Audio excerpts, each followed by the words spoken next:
પાઠ 14 આવ ભાણા આવ.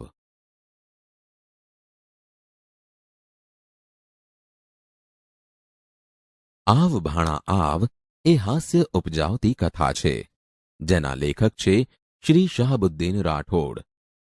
તેમનો જન્મ 9મી ડિસેમ્બર 1937ના રોજ થયો હતો. તેઓ સુરેન્દ્રનગર જિલ્લાના થાનગઢના વતની છે અને તેઓ હાઈસ્કૂલના આચાર્ય પદેથી નિવૃત્ત થયા છે. તેઓ પોતાની આગવી કથન શૈલી અને માર્મિક વાણી સાથે લોકસમૂહને સ્વસ્થ મનોરંજન પૂરું પાડે છે. સજ્જન મિત્રોના સંગાથે અને શો મસ્ટ ગો ઓન એમના જાણીતા પુસ્તકો છે. બાળ દોસ્તો, આવ ભાણા આવ એ હાસ્યકથા લેખકના સજ્જન મિત્રોના સંગાથે સંગ્રહમાંથી લેવામાં આવી છે, જેમાં એમણે વિસરાતી જતી સમાજ વ્યવસ્થા અને માનવીય સંબંધોનું રમૂજભરી શૈલી દ્વારા સાવ નવા જ રૂપમાં આલેખન કર્યું છે. બાળ દોસ્તો, હવે આપણે પાઠને સમજીએ. મારા નાના પુત્ર અફઝલે મને કહ્યું, પપ્પા, મારે બૂટ લેવા છે. મેં કહ્યું, બૂટની કિંમત શી છે? 240 રૂપિયા અને 20 રૂપિયા મોજાના. મેં તેને 270 રૂપિયા આપ્યા અને કહ્યું, લઈ લેજે બૂટ મોજા અને વધે તે રાખજે. 1 કલાકમાં એ બૂટ મોજા લઈને પાછો આવ્યો. એના ચહેરા પર આનંદ હતો અને આંખોમાં ઉલ્લાસ. તરત બૂટ મોજા પહેરીને એ સ્કૂલે જવા રવાના થયો. એ સ્કૂલે ગયો અને હું મારા શૈશવના સ્મરણોમાં સરી પડ્યો. અફઝલ જેવડી મારી 12 વર્ષની ઉંમર. તે સમયની અમારા ગામની એ નાનકડી મોચી બજાર, 5-6 દુકાનો. તેમાં કામ કરતા જેઠા મામા, દુદા મામા, ભગત મામા, બધા મોચીને અમે મામા કહેતા.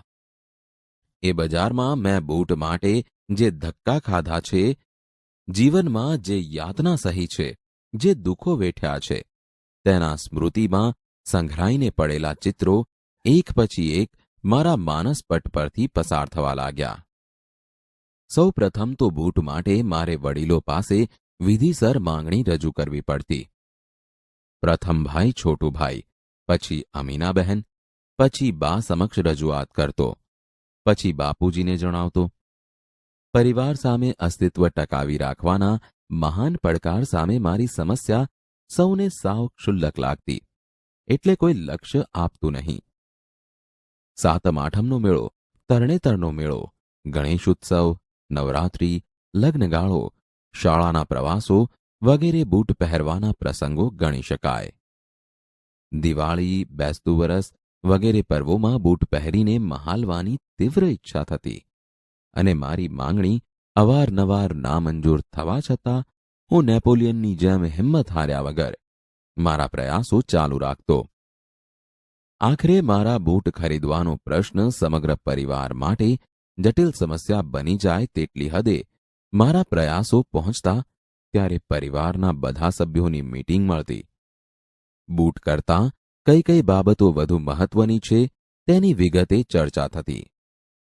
મને બૂટ અપાવવા જોઈએ તેનો સૈદ્ધાંતિક સ્વીકાર થતો, પરંતુ સમગ્ર પરિસ્થિતિની સમીક્ષા કર્યા પછી સરવાળે સર્વાનુમતે નક્કી થતું કે જૂના બૂટને રિપેર કરાવી, ફાટ્યા હોય ત્યાં થીગડા મરાવી, નવી સગથળી નંખાવી, પાલિશ કરાવી, જોનાર ઓળખી ન શકે તેવા નવા જેવા બનાવી દેવા. મને આ નિર્ણય સંભળાવવામાં આવતો.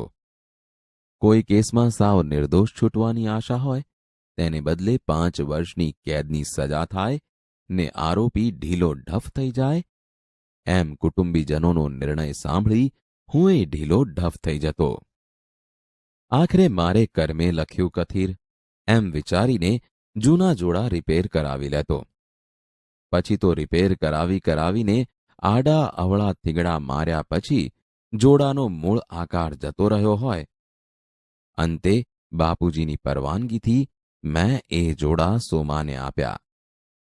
તેણે પણ પ્રથમ હાથમાં લઈ પરીક્ષણ કરી અમને પગે લાગી વિનયપૂર્વક પાછા મૂકી દીધા. ત્યારે મારી નવા બૂટ માટેની માંગણી પર મંજૂરીની મહોર મારવામાં આવી. દુદામામાને ત્યાં જઈ પરમાણુ નાખી આવજે એવો હુકમ કરવામાં આવ્યો અને મારી ખુશીનો પાર ન રહ્યો.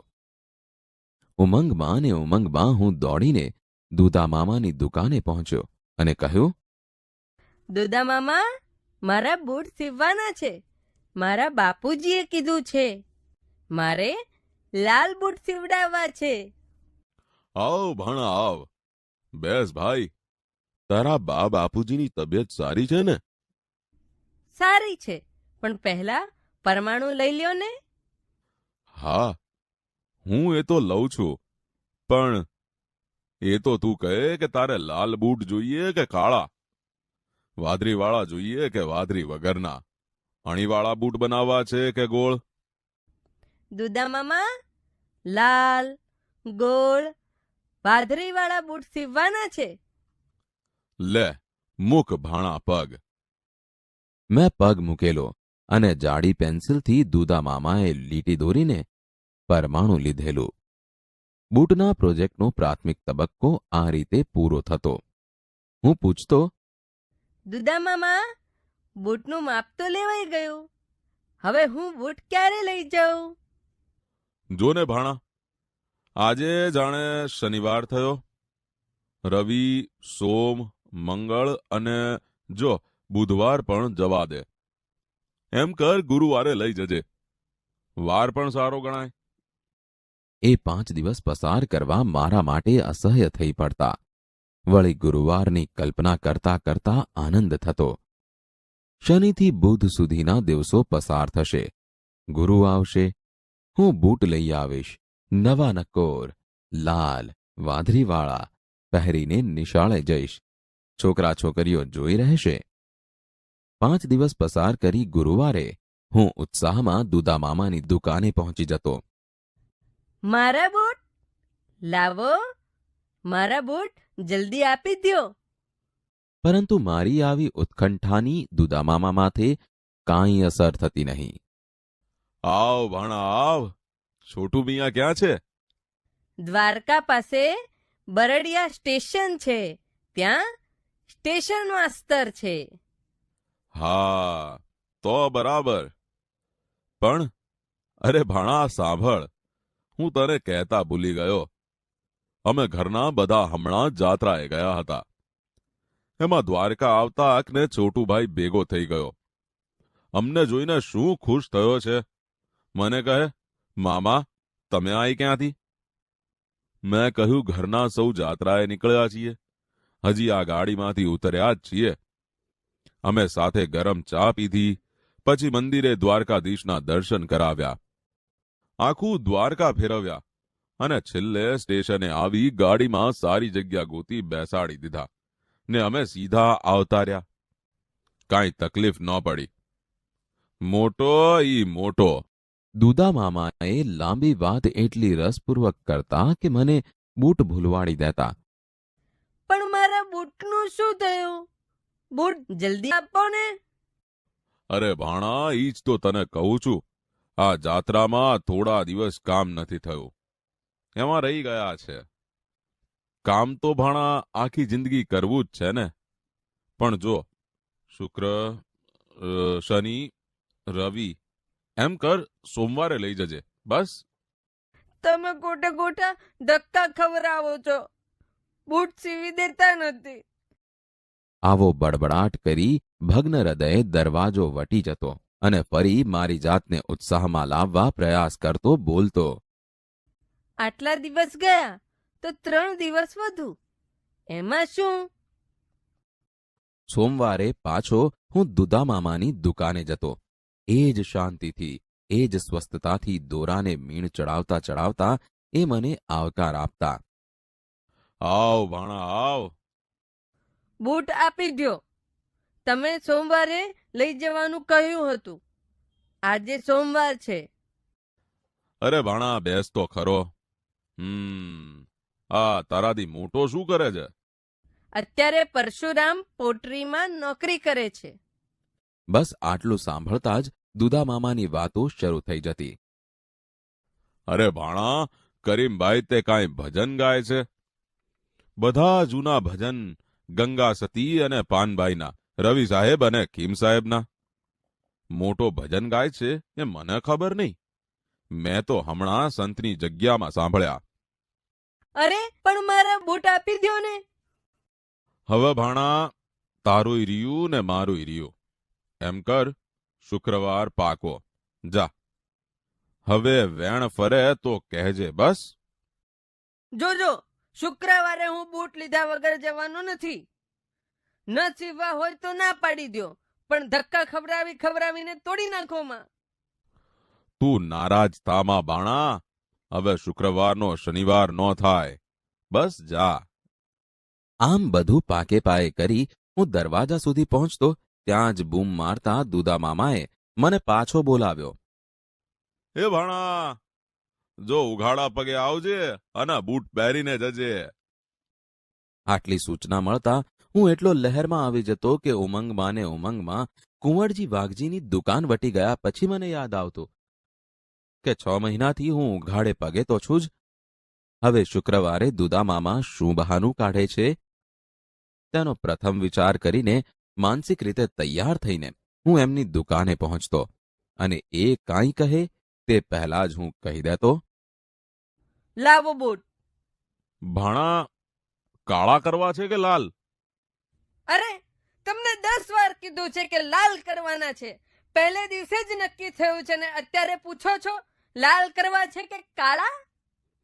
હું તો લાલ કરતો હતો પણ પછી થયું કે ફેશન કાળાની છે, એટલે થયું ભાણાને પૂછીને પછી આગળ વધવું. અરે લાલ લાલ લાલ. હવે કઈ? અરે ભાણા, સોમવારે જરૂર લઈ જજે. એવી સૂચના સાંભળતા ઘેર આવતો અને વળી પાછો સોમવારે એમની દુકાને પહોંચી જતો. લાવો બૂટ. જો રહ્યા. હું જોઈ રહેતો.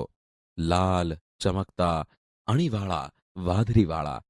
હું ઓઠા સાથે બૂટ લઈ જવા અધીરો થઈ લેવા ગયો ત્યાં જ તેઓ કહેતા, ભાણા, 2 દિવસ ઓઠામાં રાખવા પડશે, નહીતર શું થશે કે તને ડંખ પડશે, સમજ્યો? ભલે, રાખો ઓઠામાં. બસ 2 દિવસ પછી આવીને લઈ જઈશ. 2 દિવસ પછી ગયો તો બૂટ પણ નહીં અને ઓઠું પણ નહીં. ક્યાં છે મારા બૂટ? અરે ભાણા, હું તને શું કહું. વાત જાણે એમ થઈ કે સીતાપુરથી મગનભાઈનો સુરેશ આવ્યો હતો. ઈ આ બૂટ જોઈ ગયો ને હટ લીધી. મારે તો બસ આ જ બૂટ જોઈએ. તે શેઠે ફૂલજીભાઈને મોકલ્યા. સુરેશ હારે આવ્યો અને બૂટ લઈ ગયો. મને થયું ભાણાને આનાથી સારા બનાવી દઈશ. હવે જો એમ કર, પરમ દિવસે મંગળવારે લઈ જજે. 2 દિવસ આમ કે આમ. વળી મંગળવારે હાજર થયો ત્યારે દુદા મામાએ એ જ સ્વસ્થતાથી, એ જ શાંતિથી મેળામાંથી ચોપડો ઉતારી ખોલી મારી સામે મૂક્યો. મુખ ભાણા પગ. શા માટે? આગલું પરમાણુ હાથ વગું નથી રહ્યું. મૂળ વાત આમ હતી. હું તને કહી નહોતો શકતો. મને એમ કે ભાણો ખીજાશે. આમ આ રીતના બહાના અને મારા અવિરત ધક્કાને અંતે 8 મહિને મને બૂટ મળતા. મારી આકરી તપશ્ચર્યાનો અંત આવતો. દુદા મામા સાચે જ મને બૂટ આપતા. વડીલોની બારોબાર મળેલી સૂચના મુજબ બૂટ 1 આંગળ મોટા સીવતા, જેથી 2 વર્ષ વધુ ચાલે. પણ મને તો બૂટ મળ્યાનો અનહદ આનંદ થતો. એ પહેરીને હું નીકળતો ત્યારે મને બજાર સાંકડી લાગતી. જો કે મેળા, લગ્નગાળો, પરીક્ષા, દિવાળી એવા બૂટ પહેરવાના પ્રસંગો તો એમને એમ વીતી જતા. પણ છેવટે બૂટ મળ્યાના આનંદમાં અગાઉનો વિષાદ નાશ પામતો.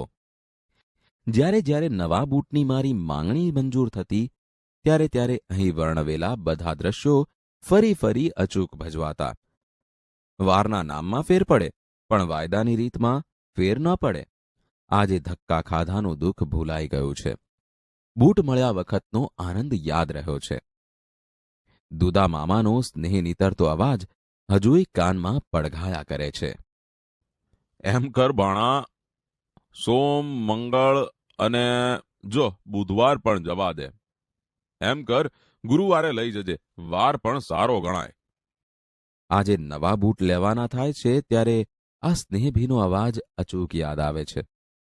સાચું કહું છું, આજે મોંઘા બૂટ પહેરતાય એટલો આનંદ નથી થતો જેટલો આનંદ દુદા મામાએ અનેક વાયદા પછી સીવી આપેલા બૂટ પહેરીને થતો. ભાષા સજ્જતા. બાળ દોસ્તો, આપણે અગાઉના એકમોમાં ગુણવાચક, સંખ્યાવાચક, ક્રમવાચક, પ્રમાણવાચક અને પ્રશ્નવાચક વગેરે જેવા જુદા જુદા વિશેષણના પ્રકાર વિશે શીખી ગયા છીએ, જેની તમે નોંધ કરી હશે. આજે આપણે વિશેષણના અંતિમ પ્રકાર દર્શક વિશેષણ વિશે શીખીએ. હવે અહીં આપેલા વાક્યો ધ્યાનથી વાંચો. પહેલું વાક્ય છે, જનક આ દિશામાં ગયો. બીજું વાક્ય છે, પેલા ઝાડ નીચે ઊભેલા માણસને બોલાવો. ત્રીજું વાક્ય છે, તે પંખીની ઉપર પથ્થરો ફેંકતા ફેંકી દીધો. બાળ દોસ્તો, ઉપરના ત્રણેય વાક્યોમાં આ, પેલા, તે જેવા શબ્દો કોઈ ચોક્કસ વ્યક્તિ કે વસ્તુને સૂચવવા માટે વપરાયા છે. અહીં તમે જોશો કે પ્રથમ વાક્યમાં આ શબ્દ જનક નામનો માણસ કઈ દિશામાં ગયો એમ સૂચવવા માટે વપરાયો છે. એવી જ રીતે બીજા વાક્યમાં પેલા શબ્દ ઝાડ નીચે જે માણસ ઊભો છે તેને બોલાવો એવું સૂચવવા માટે વપરાયો છે. અને ત્રીજા વાક્યમાં તે શબ્દ પંખીની ઉપર પથ્થરો ફેંકતા ફેંકાઈ ગયો એવું સૂચવવા માટે વપરાયો છે. આમ આવા વિશેષણો દર્શક વિશેષણ બને છે.